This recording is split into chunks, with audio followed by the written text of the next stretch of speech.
Bismillahirrahmanirrahim. Assalamualaikum warahmatullahi wabarakatuh. Waalaikumsalam warahmatullahi wabarakatuh. Alhamdulillahilladzi anzalas syari'ata minhajan li hayatil basyariyah wa anzala ma'ana Qur'anan tibyanan likulli amrin min umuril hayah.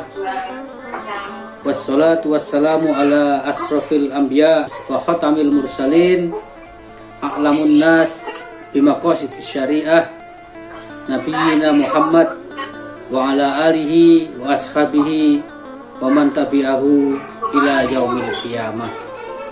Yang saya hormati dan sama-sama kita hormati Bapak Dr. Insinyur Mulyadi Jaya sebagai Ketua Pimpinan Wilayah Muhammadiyah Papua Barat, Mas Jendro Sejabat sebagai moderator, serta Bapak Ibu semuanya hadirin yang mengikuti jamaah Zoomiyah pada malam hari ini.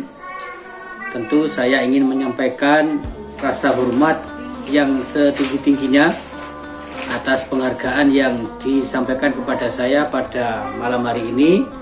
Jadi betul tadi yang disampaikan oleh Pak Dr. Mulyadi, ini adalah kesempatan pertama bersilaturahim meskipun belum bisa secara langsung dengan bapak-bapak, ibu-ibu, kawan-kawan semuanya, aktivis, penggerak, pengurus dan anggota Muhammadiyah di Papua Barat.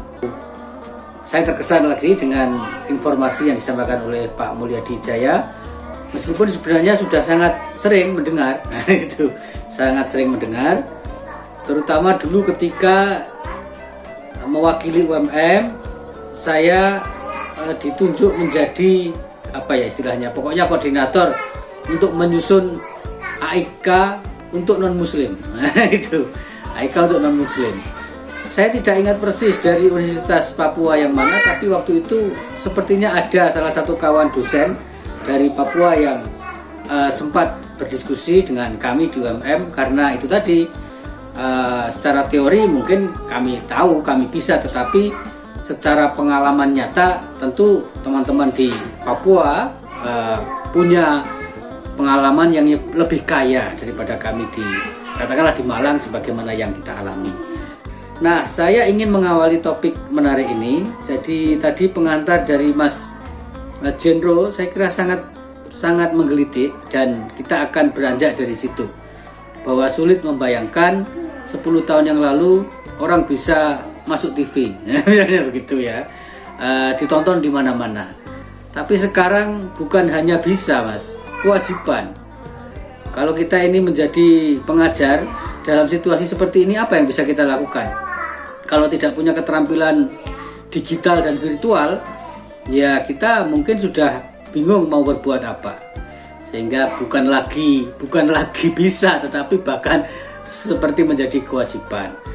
Nah, ini memang bagian dari dinamika zaman yang tidak boleh kita tinggalkan. Era yang disebut dengan era disrupsi, itu juga ada yang menyebutnya dengan era industri 4.0, nah, kan gitu. Maka sebelum terlalu jauh berbicara tentang apa itu, bagaimana beragama di era disrupsi ini, saya ingin sekedar memberikan pengantar tentang, mengingatkan kita semuanya tentang tahap industri yang dialami oleh manusia di dunia ini. Ya, industri 1.0, industri 2.0, 3.0, 4.0, kemudian juga ada yang sudah mengatakan bahkan sekarang ini sudah pada 5.0, nah katanya gitu. Nah, industri 1.0 itu ditandai dengan adanya mekanisasi. Jadi dulu sebelum munculnya industri, orang mengatasi persoalan-persoalan dalam kehidupannya, melakukan pengangkutan barang atau transportasi. Trans itu kan artinya melampaui, port itu tempat, jadi transportasi itu artinya pindah orang dari satu tempat ke tempat yang lain. Itu menggunakan tenaga binatang. Maka industri 1.0 ditandai dengan sudah tidak lagi menggunakan tenaga hewan, tapi mekanisasi. Meskipun sebenarnya sisa-sisa era menggunakan binatang itu masih ada. Misalnya kalau kita mungkin mesin apa itu kan hitungannya tenaga kuda, nah, gitu, atau horsepower. Itu kan sebenarnya sisa-sisa dari peninggalan era praindustri, masih dipakai gitu.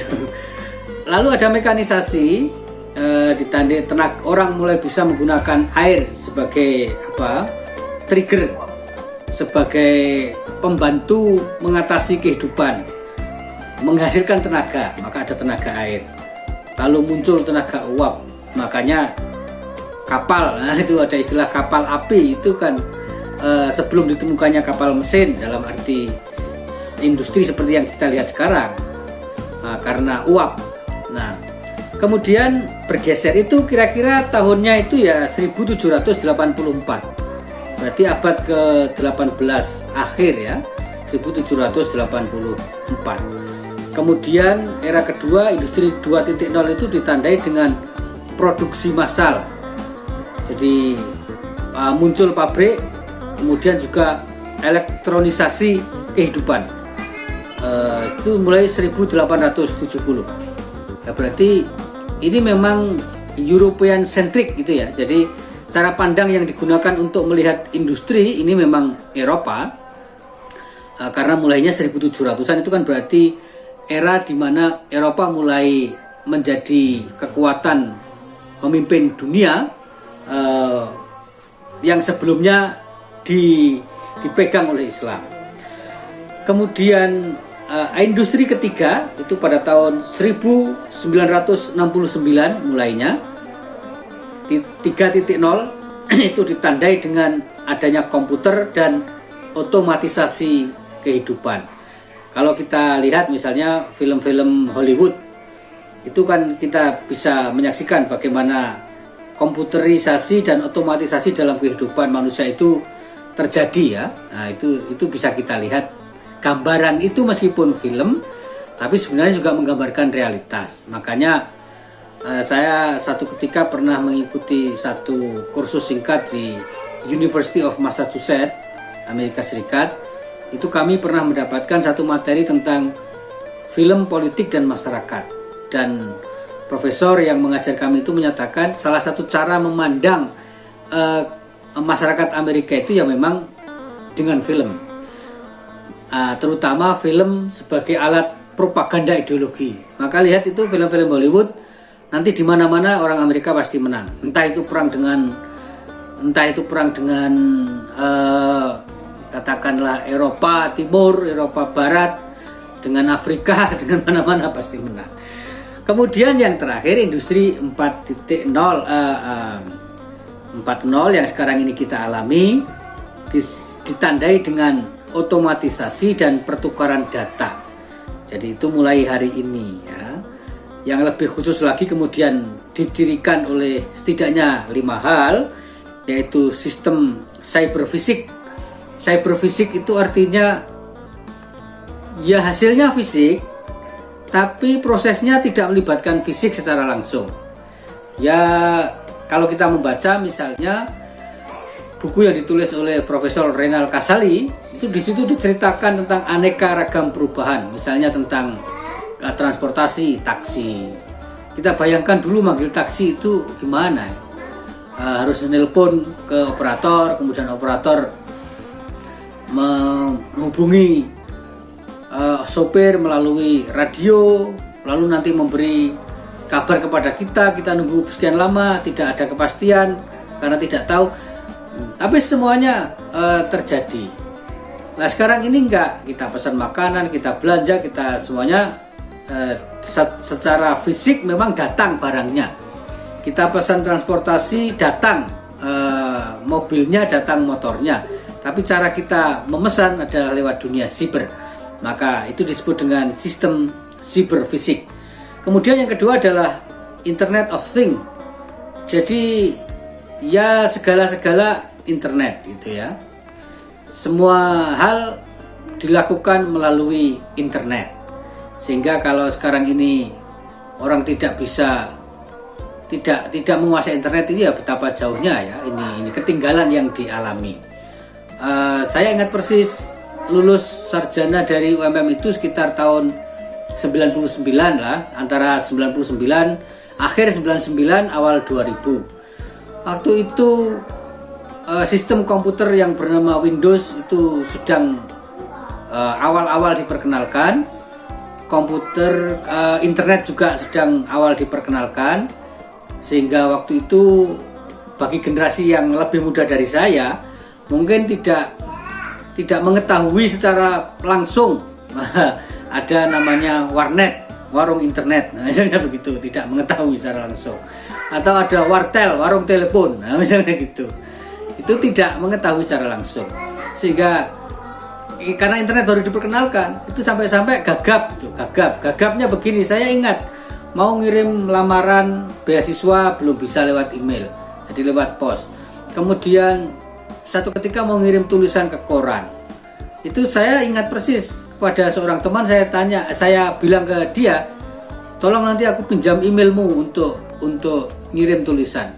Dan dia agak kaget, dia bilang, wong email kok pinjam, kenapa kamu gak buat sendiri? Nah, dia bilang begitu meskipun saya waktu itu sudah sarjana, itu masih meraba-raba, membuat sendiri, emang itu barang kayak apa kok membuat sendiri, nah gitu ya. Kemudian cloud computing, kita bisa berada di mana saja, tidak perlu membawa kertas, tidak perlu membawa buku bertumpuk-tumpuk. Kita titipkan barang-barang kita itu lewat simpanan laci, tapi lacinya nggak kelihatan, disebut cloud, di awan. Nah itu ya, ada Google Drive, ada ini itu, ada thumb drive dan sebagainya. Kalau thumb drive kita masih bawa barangnya, sehingga kalau di perjalanan hilang ya sudah tamat kita. Tapi sekarang lebih canggih lagi karena tidak perlu bawa, kita hanya berbekal password dan username. Sehingga saya dulu sering guyon dengan teman-teman saya di Singapura itu, sekarang ini alamat yang relatif paling pasti, alamat manusia itu adalah alamat email. Karena orang bisa berbeda-beda dengan cepat, tapi emailnya dimanapun bisa dibuka. Kemudian cognitive computing, atau juga yang terakhir yaitu artificial intelligence. Nah, saya kira kita semuanya tahulah soal ini. Nah, ini adalah dunia yang sedang kita hadapi.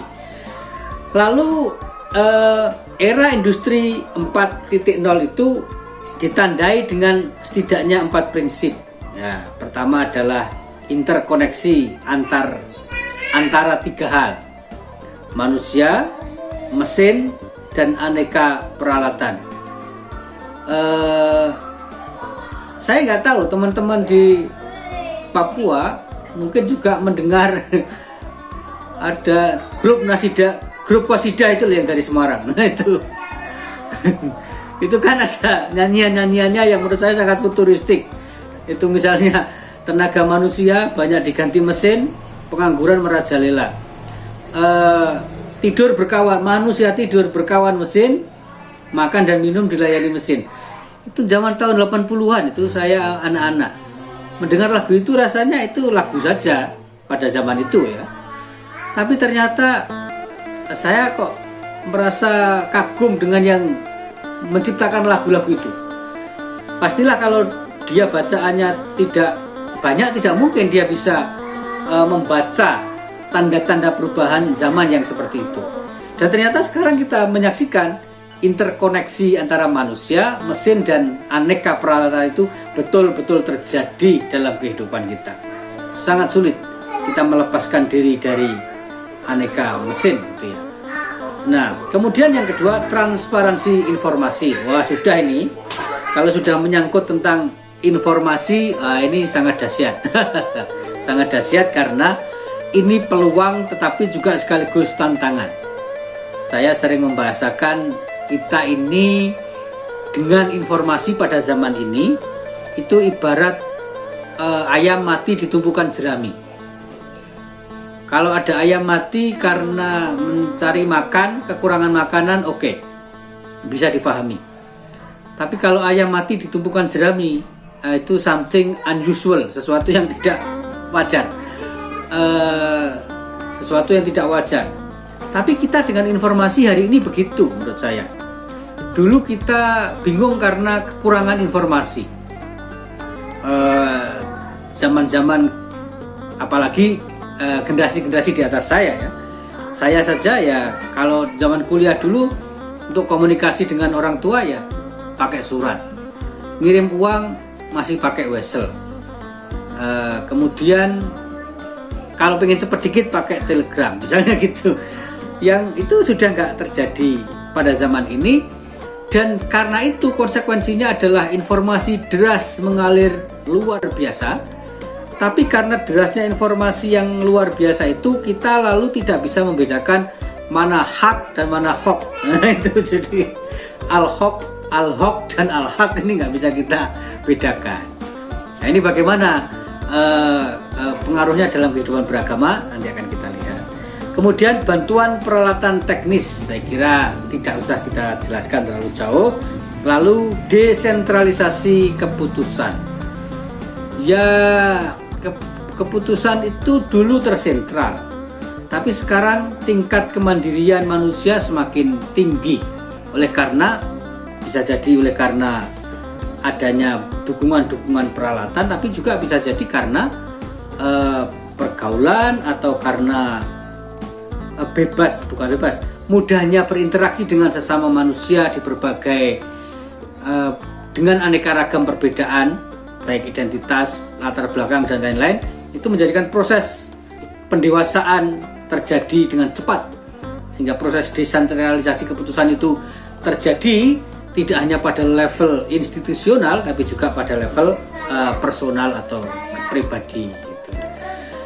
Nah, tetapi di sisi lain kita juga melihat agama mengalami kebangkitan.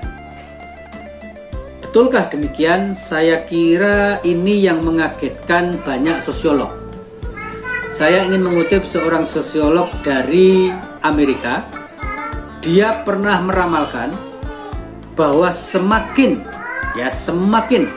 modern manusia, maka akan semakin jauh mereka dari agama. Nah gitu. Ramalan ini dia ungkapkan pada tahun 60-an. Tapi ternyata dunia menyaksikan fenomena yang sebaliknya. Pada tahun 90-an, dunia menyaksikan kebangkitan agama yang luar biasa. Mungkin kita masih mengingat, sekarang rame-rame orang bicara tentang Taliban. Dulu tahun 90-an ke belakang ada yang namanya Mujahidin. Nah situ. Kemudian juga bagaimana kita menyaksikan perang-perang bermotif ethnic cleansing, misalnya di Chechnya, Bosnia Herzegovina dan seterusnya. Yang dari sisi yang lain itu bisa dibaca sebagai adanya kebangkitan agama dalam kehidupan manusia. Nah, semakin kuat dan semakin kuat agama masuk dalam kehidupan manusia, yang semula diramalkan bahwa agama ini akan terpinggirkan oleh era modern. Sehingga ya saya sebagai seorang sosiolog bisa salah. Nah, gitu, dia mengatakan begitu. Ternyata teori saya salah dan tidak apa-apa saya mengakui kesalahan teori itu. Sebenarnya tidak hanya 1-2 orang sosiolog yang meramalkan keterpinggiran agama di era modern. Cukup banyak, tapi mereka istilahnya itu kecil. Ternyata ramalan mereka salah. Kebangkitan agama luar biasa di era justru ketika agama diramalkan akan mengalami keterpinggiran. Dan kita hari ini melihat itu secara luar biasa. Nah, gitu.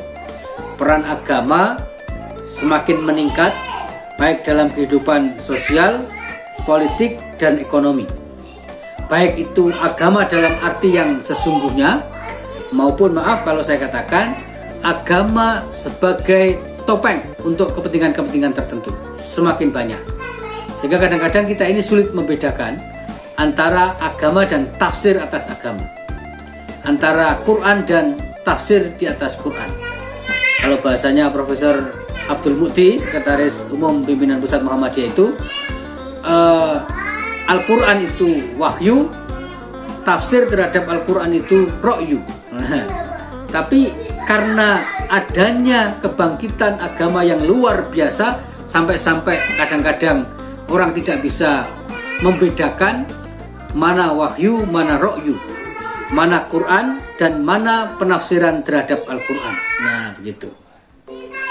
Kemudian bagaimana kita juga melihat tentang kebangkitan agama ini secara angka. Nah, gitu. Saya ingin mengutip sebuah data dari Pew Research Center di Amerika Serikat. Ini data pada tahun 2015, ya, tahun 2015, ya. Tahun 2015 umat Kristen di dunia ini paling besar. Umat beragama paling besar di dunia ini adalah Kristen, yaitu 2,3 miliar. Nah, gitu. Kemudian tempat kedua diduduki oleh Islam atau orang Muslim, yaitu 1,8 miliar.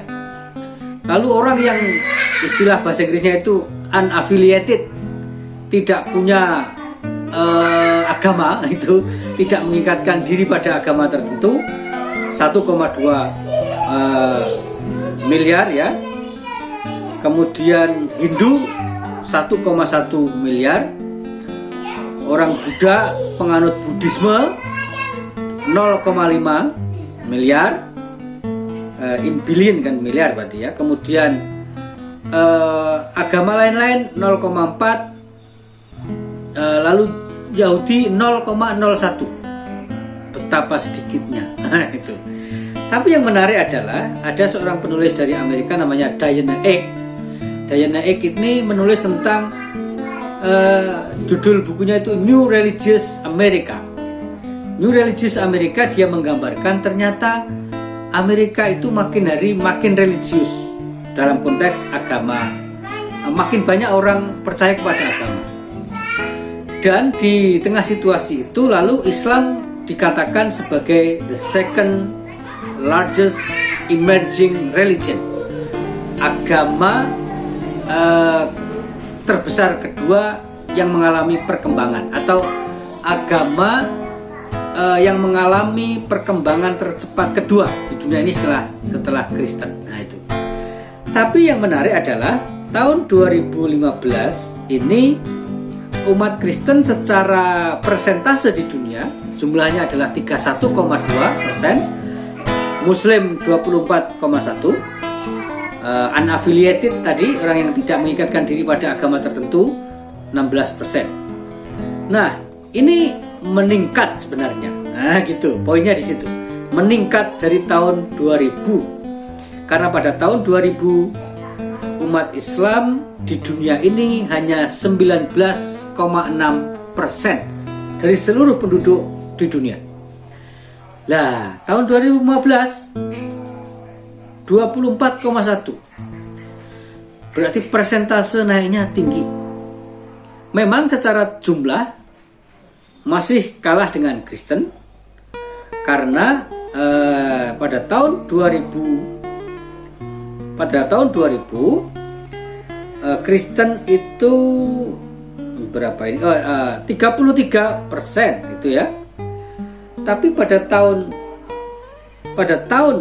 2015 Kristen menjadi 31%, 31,2. Sementara Muslim yang pada tahun 2019,6%, pada tahun 2015 menjadi 24,1%. Secara angka masih tinggi Kristen, tapi trennya itu, the rising trendnya itu, tren naiknya itu Islam tertinggi, karena dari 19 ke 24 itu kan tinggi. Nah, itu. Jadi ini hal yang oleh para ahli sosiologi dianggap bukan dianggap aneh, tapi mereka meramalkan yang sebaliknya. Tapi yang terjadi sebaliknya. Itu. Mereka meramalkan keterpinggiran agama di tengah situasi modernitas tapi nyatanya agama makin banyak masuk ke dalam kehidupan manusia di segala dimensi. Nah, maka wajah dunia kita hari ini adalah dunia yang tanpa batas, globalisasi, merubah semuanya, kemudian revolusi teknologi informasi tadi, internet, revolusi industri, interaksi multikultural dan lintas budaya, penjajahan politik dan ekonomi. Kemudian juga isu-isu yang spesifik, misalnya begini, ini mulai masuk ke isu agama. Isu spesifik yang kita hadapi saat ini adalah satu teks banyak makna. Nah, itu tadi yang disebut oleh Profesor Muti sebagai wahyu dan ro'yu. Al-Quran itu satu, tapi penafsiran terhadap Al-Quran itu banyak. Al-Quran itu wahyu satu, tapi penafsiran terhadap Al-Quran ro'yu itu tidak satu. Nah gitu. Satu teks banyak makna. Sampai-sampai kadang-kadang ada pertentangan antar teks, misalnya gitu ya.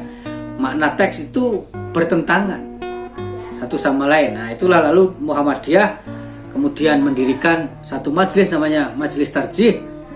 Yang tarjih itu sendiri sebenarnya saya kira kita semuanya mengetahui, tapi sekedar mengingatkan kembali, menyegarkan ingatan kita, yaitu kan sebuah metode di dalam hukum Islam manakala ada dua atau lebih teks hukum Islam yang secara makna bertentangan. Nah gitu. Nah ini kita hadapi sekarang ini, yang sesungguhnya ini sejak dulu juga begitu. Sejak zaman-zaman ulama klasik pertengahan hingga modern hari ini, satu teks banyak makna itu menjadi hal yang biasa. Tapi bagi orang yang tidak terbiasa dengan perbedaan, yang tidak terbiasa dengan keragaman itu, apapun keragaman itu, ada satu teks banyak makna itu saya kira bukan sesuatu yang mudah diterima.